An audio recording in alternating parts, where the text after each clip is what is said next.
Buenas tardes, mi nombre es Ana Laura Flores García, soy parte del grupo 1R, no, Crece RM2 y estoy presentando mis circuitos de la práctica de segundo departamental. Para esta práctica se nos entregaron dos circuitos en el cual se nos pedían determinados elementos, así como su base simulada.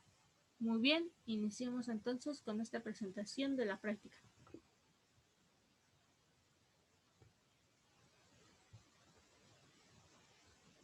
Iniciemos entonces con lo que sería el circuito número 1. El circuito número 1.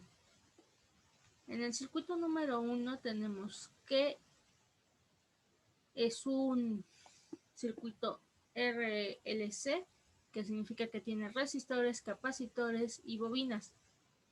Nos pide calcular las corrientes y voltajes de cada elemento, así como las potencias activas, reactivas, aparentes y el factor de potencia del circuito, tomando la tabla de valores que se nos indica abajo.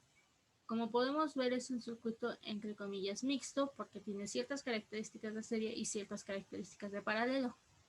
Así también está alimentado por una corriente alterna que, como los valores nos dicen, tiene un valor pico de 220 volts, o sea que no puede sobrepasar de generar esos 220 volts. Asimismo, se nos está diciendo que tiene una frecuencia de 50 Hz, lo cual nos va a servir muchísimo ese dato para saber las resistencias o XL y XC de los capacitores y de nuestras bobinas. Nos da los valores de las resistencias enumeradas y hay que recordar, tenemos el voltaje, tenemos que sacar una variación, en este caso para circuitos RLC, una Z total para poder sacar la intensidad o la corriente del circuito por completo, y así también para poder desglosarlo entre cada elemento. Y una vez obtenida esa información, podemos sacar las potencias activas, reactivas y aparentes del circuito. ¿Cómo? Recordemos que la potencia activa son aquellas potencias que generan, o más bien dicho, producen un trabajo, ya sea de calor o de resistividad.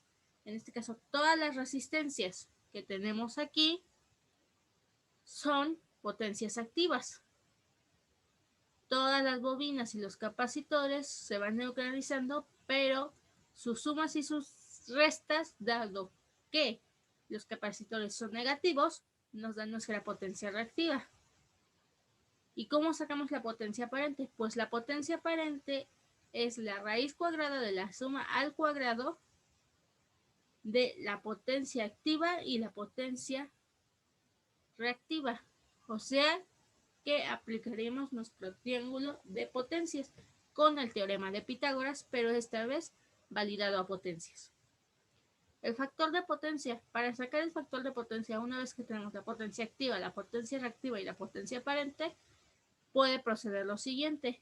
Sabemos que el factor de potencia es igual a la potencia activa sobre la potencia aparente, y con eso lo obtenemos. Bien, iniciemos entonces.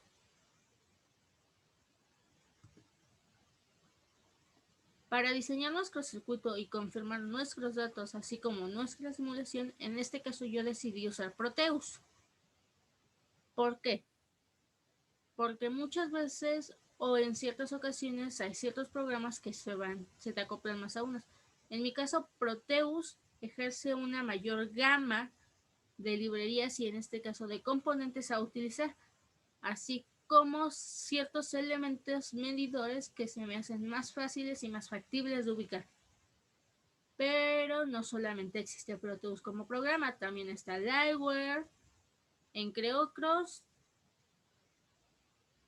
y hay ciertos programas en línea o en internet que puedes llegar a usar de simuladores. Ok, comenzamos con los cálculos. Como se dan cuenta en la pantalla, se presentan los cálculos hechos a mano. donde se va desglosando toda la variación que se hizo para sacar Z total. También ya se está haciendo la desglosión para sacar las intensidades de las ramificaciones, enumerando las ramificaciones y ciertos voltajes de estas mismas ramificaciones. Pero, para expresarlo más, pasemos a la siguiente. Aquí tienen lo que es el circuito conectado a voltímetros. ¿Qué quiere decir esto?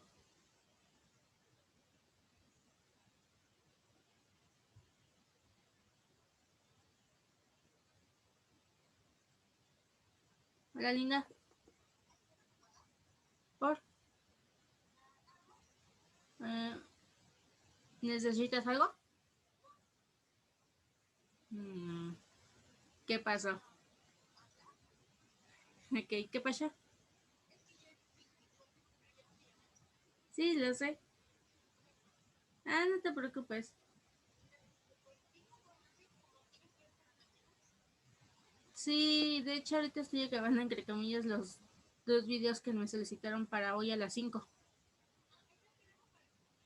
Vale. Tú eres la que debe de tener cuidado. Tú eres la que está en la calle. Ya desayuné. Parezco niña. Parezco niña regañada con ustedes dos.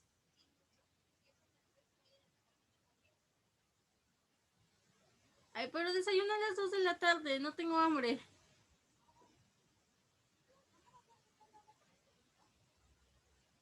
Depende. No, o sea, depende. ¿Hay comida en mi refri o no?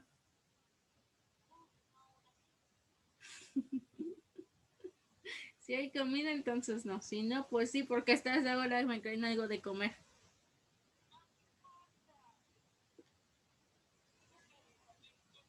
Sí,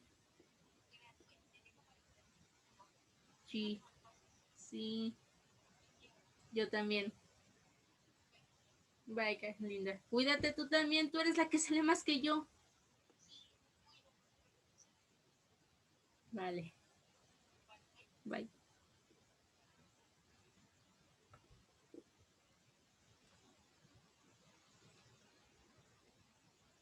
Entonces, en lo que estábamos era de lo que el punto es, en este circuito se conectaron ciertos voltímetros a cada elemento que nos marca abajo, por aparte de que nos dice de que son de corriente alterna, nos dice si está midiendo en volts o en milivolts,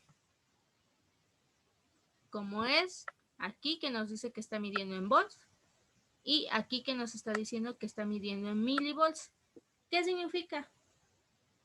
En primer lugar, que los voltajes son mínimos. ¿A qué nos referimos con mínimos?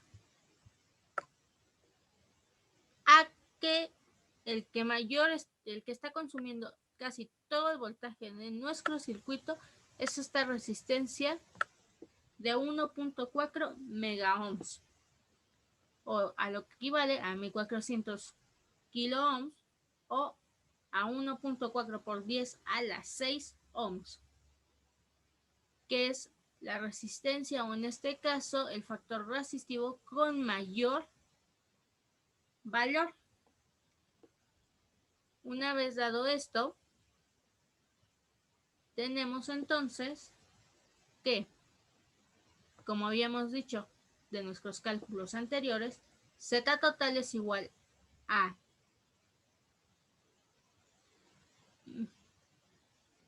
1.412.732.395 ohms o 395 ohms. El voltaje en la rama A sería de 0.190, no, 0.0 971 volts. O sea que esto sería igual a 97.1 milivolts.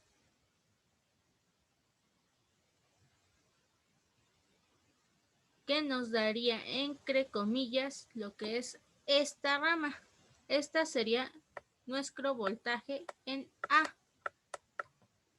Ahora, nuestro voltaje en B, siguiendo el mismo orden, es de 0.0522 volts,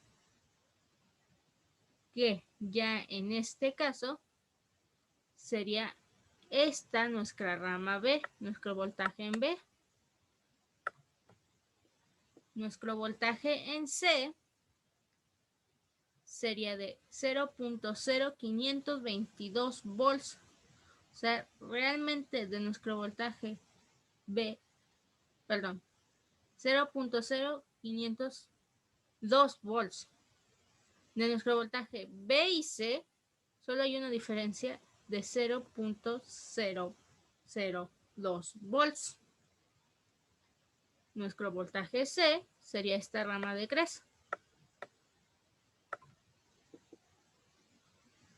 Y por último, tenemos una rama, bueno, no, nos queda voltaje en D, que obteniendo el orden sería esta. Luego el voltaje en E sería de 219.726 volts o 219.727 volts si redondeamos este 8. Este voltaje número E sería el que está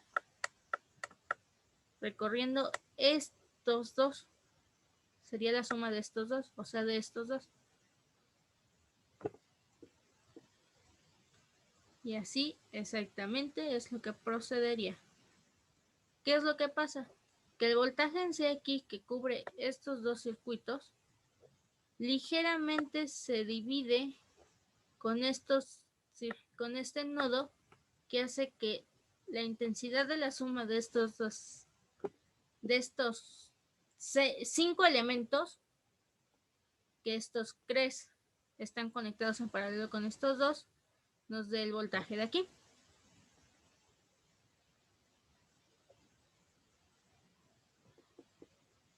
Y esto es de manera calculada, o sea, de manera calculada nos diría que el voltaje total es igual a 219.93 volts.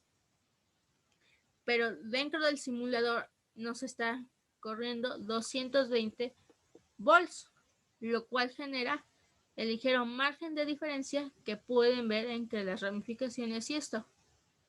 En algunos sí va a dar. ¿Por qué? Porque el margen es mínimo, o sea, casi no se nota. Los resultados se van a aparecer muchísimo y en lo único que van a modificarse es después de estas decimales. Por eso casi no lo distinguen. Procediendo al siguiente circuito, bueno, al siguiente sistema, que ahora tenemos que calcular la intensidad y las potencias. Ya tenemos los voltajes. Ahora, ¿qué nos falta? Pues comprobar las intensidades. Ok.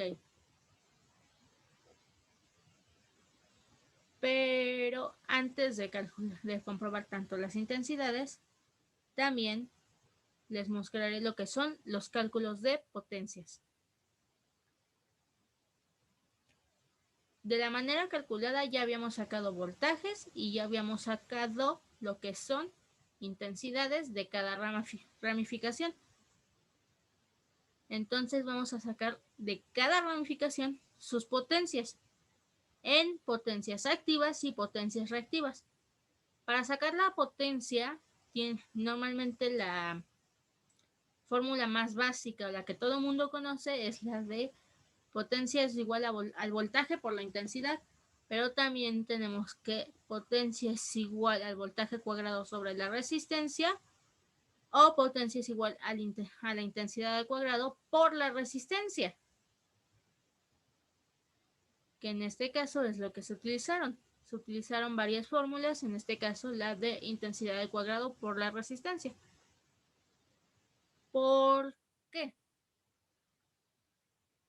Porque tenemos en cierto punto ya la comprobación de los factores de intensidad.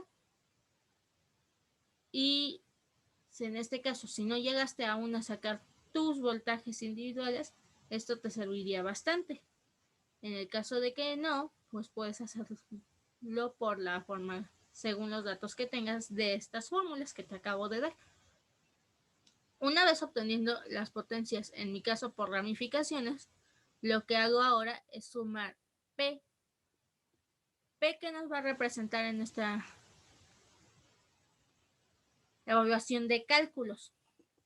En esta evaluación de cálculos, P lo que nos representa es la suma de todas las potencias activas, o sea, la suma de todas las potencias que fueron generando nuestras resistencias en el circuito. Y Q nos representa la suma de todas nuestras potencias reactivas, o sea, la suma de todas las potencias que fueron generando nuestros inductores y nuestros capacitores. Aquí hay algo también que se debe de recordar. Cuando calculas potencias de un circuito completo, recuerda que en este punto ya no te interesa si está en serie o en paralelo. ¿Por qué? Porque ya sea tanto en serie como en paralelo, al fin y al cabo, las potencias se suman. Así que no hay factor de pierde dentro de este punto. Como ya les había dicho, las potencias inductivas se suman, las potencias capacitivas se restan en la potencia reactiva. Para identificar también la potencia activa, siempre la vamos a identificar con la medida de los watts. Para la potencia reactiva la vamos a identificar con voltioamperes reactivos. Y para la potencia activa, nada más con voltioamperes. Consideren que al fin y al cabo las medidas son exactas a pesar de los diferentes nombres. Es la misma unidad de medida porque todo se está multiplicando de voltaje por amperio. Entonces, una vez obtenido esto, decimos que nuestras potencias sumadas generalmente activas son de 0.0341 volts. Nuestra potencia reactiva es de menos 1.5715 por 10 a la menos 4 voltiamperes reactivos. Y como les había explicado anteriormente, estos dos valores, por el teorema de Pitágoras, o en este caso el teorema del triángulo de potencias, vamos a sacar S, que es toda nuestra potencia aparente, en el cual se considera tanto la potencia activa como la potencia reactiva, que nos da 0.03401 volts to amperes. Y aquí lo tenemos. Tenemos entonces que nuestra intensidad total es de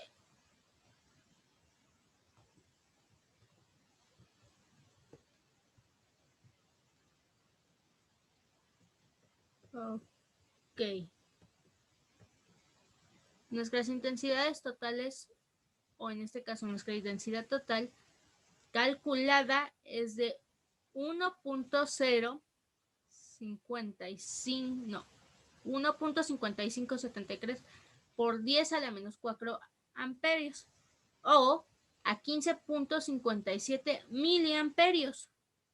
Y de ahí se desglosa. Si se dan cuenta, los datos que nos presenta aquí arriba son erróneos. Así que a lo que realmente le vamos a prestar atención es a nuestro circuito diseñado, ahora conectado con los amperímetros de corriente alterna, que como si se dan cuenta están casi todos, o de hecho todos, en miliamperios. dándonos que la diferencia a lo que nosotros calculamos es de 0.04 miliamperios. Y así obtenemos nuestros valores de un margen de error de un aproximado del 10 al 15%. Una vez obtenido esto, vamos a tomar lo que son las potencias. Las potencias ya dijimos cómo se calculaban. Y aquí tienen lo que son las potencias de la línea 1, de la línea 2, de la línea 3, 4, 5, 6 y 7. Cómo se habían dividido hace un momento. Tomando la línea 1 como esta pequeña, como esta línea de aquí, donde es el mayor, que es la de 1.4 kilo ohms, y el capacitor sería nuestra línea 1. Nuestra línea 2 estaría conformada de lo que es la línea que está como tipo escalera o que cruza nuestro primer cuadro del circuito con la resistencia y el inductor con el número 23. Y así ordenadamente sería la línea 3 de la resistencia 30 con el capacitor 20. La potencia 4 sería la de el capacitor, la resistencia y la bobina número 24. Ojo aquí, porque a pesar de que aquí son 3 componentes, nada más nos presenta 2 resistencias.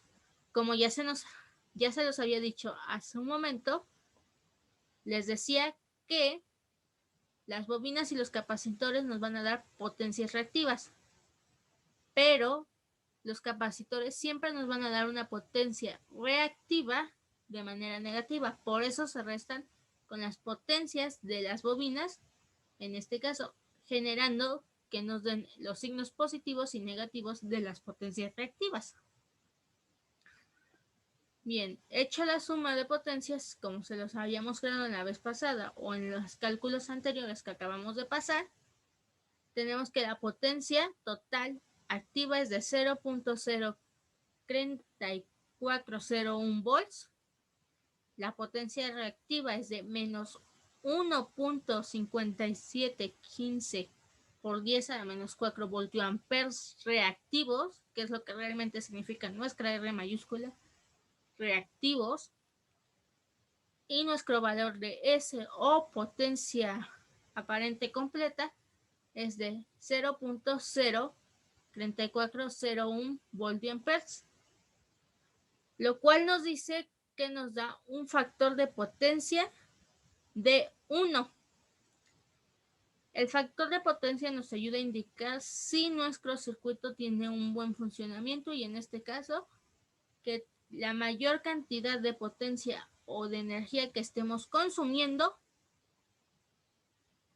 realmente la estemos utilizando, porque eso es lo que pasa. La potencia activa es lo que realmente usamos, a diferencia de la potencia aparente, a diferencia de la potencia reactiva, que es realmente inservible. Realmente si realmente consideráramos todos los números después del punto, el factor de potencia de este circuito sería un aproximado del 0.9898. Pero en este caso, para no complicarla tanto, se tomó hasta después de 5 unidades después del punto. ¿Por qué después de 5 unidades? Porque resultó que por las magnitudes de las resistencias de los capacitores y de las bobinas, Z fue un valor elevadamente alto y nos daba cantidades o magnitudes realmente mínimas en potencia. O sea, son magnitudes que costarían muchísimo trabajo leer.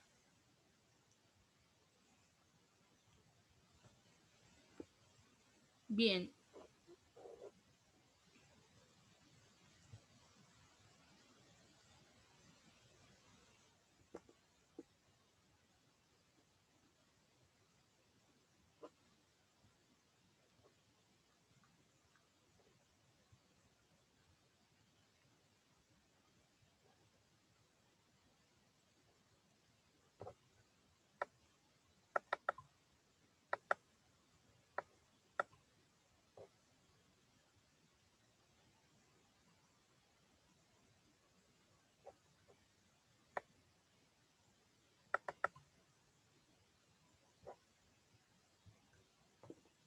Ahora lo que vamos a pasar es a ver el funcionamiento de este mismo circuito que acabamos de ver de manera matemática y calculada en funcionamiento dentro del circuito Proteus. Como se dan cuenta, aquí ya está conectado, las resistencias marcan su valor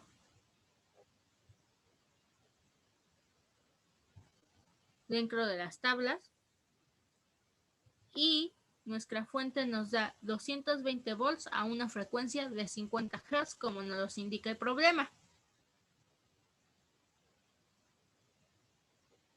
Una vez que estemos aquí, lo empezaremos a correr y nos damos cuenta que así conectado el circuito, nosotros no vemos el funcionamiento de nada. Es como si realmente no pasara nada, como si no estuviera encendido.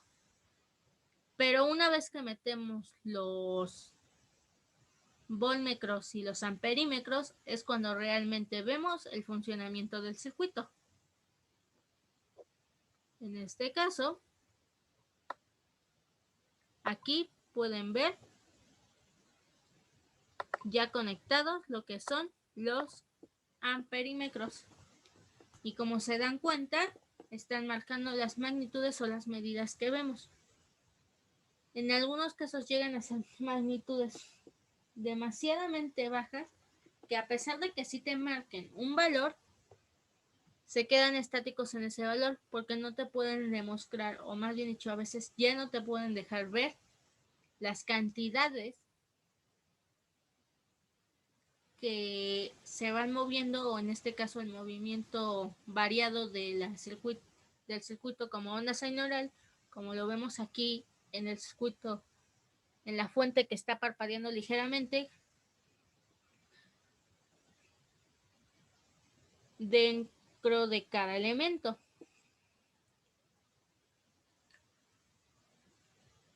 En estos casos, dado que el aparato que no estés usando, si lo tienes de manera manual, se te recomienda pues por lógica usar un aparato que ocupe o que pueda leer las magnitudes tan pequeñas como para mostrarte un resultado y una variación.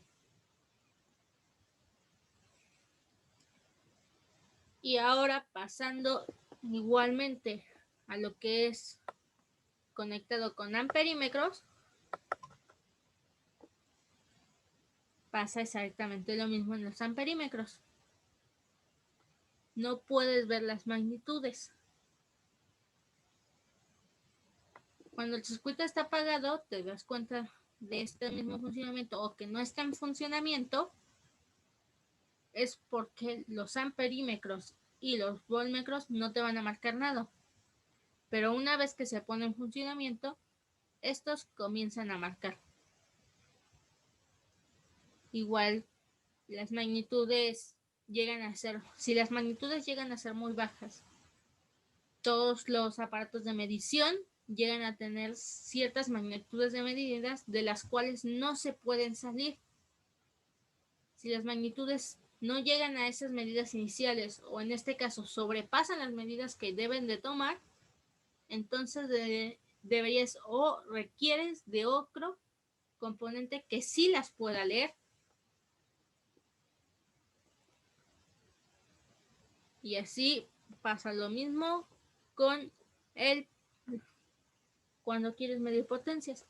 Cuando quieres medir potencia, se te recomienda usar el voltmetro, que es en cierta parte la combinación del amperímetro y del voltmetro, que te da el valor de la potencia del circuito. ¿Por qué del amperímetro y del voltmetro? Porque dijimos que para sacar potencias puedes hacerlo multiplicando el voltaje por la intensidad. Y asimismo, estos valores y estas series se pueden graficar con las funciones de senos y cosenos. ¿Por qué? Porque esas dos funciones matemáticamente nos generan ondas senoidales. Recordando también que nos van a generar ciertos grados de ángulos y eso nos va a generar un adelanto o un desfase, o también conocido como retraso. Y tocando ligeramente esto, si llegáramos a utilizar el ángulo como posiblemente se pueda ver en el siguiente circuito, te darías cuenta de que el ángulo entre la capacitancia y el ángulo entre la inductancia de la bobina, cuando lo sumas, generan un ángulo estable que nos dice que no hay ni ángulo de fase ni desfase. Por esa misma razón, cuando tienes un capacitor y una bobina, dices que ambos se contradicen o se suman y se restan. En este caso, la bobina nos representa el factor positivo y la capacitencia nos presenta el factor negativo. Lo mismo también, así cuando quieres mejorar tu ángulo o tu factor de potencia, más bien dicho, necesitas ver qué elemento reactivo es el que debes de medir y forma de conectar para poder generar esa posibilidad de tu factor de potencia. Mayormente para esto se usan capacitores e inductores de diferentes variaciones y medidas. Con esto terminaría lo que es el circuito 1 de esta primera práctica. En un siguiente video mostraría lo que es el circuito 2 de esta primera práctica. Y así me despido. Mi nombre, lo vuelvo a repetir, es Ana Laura Flores García. Hasta la próxima.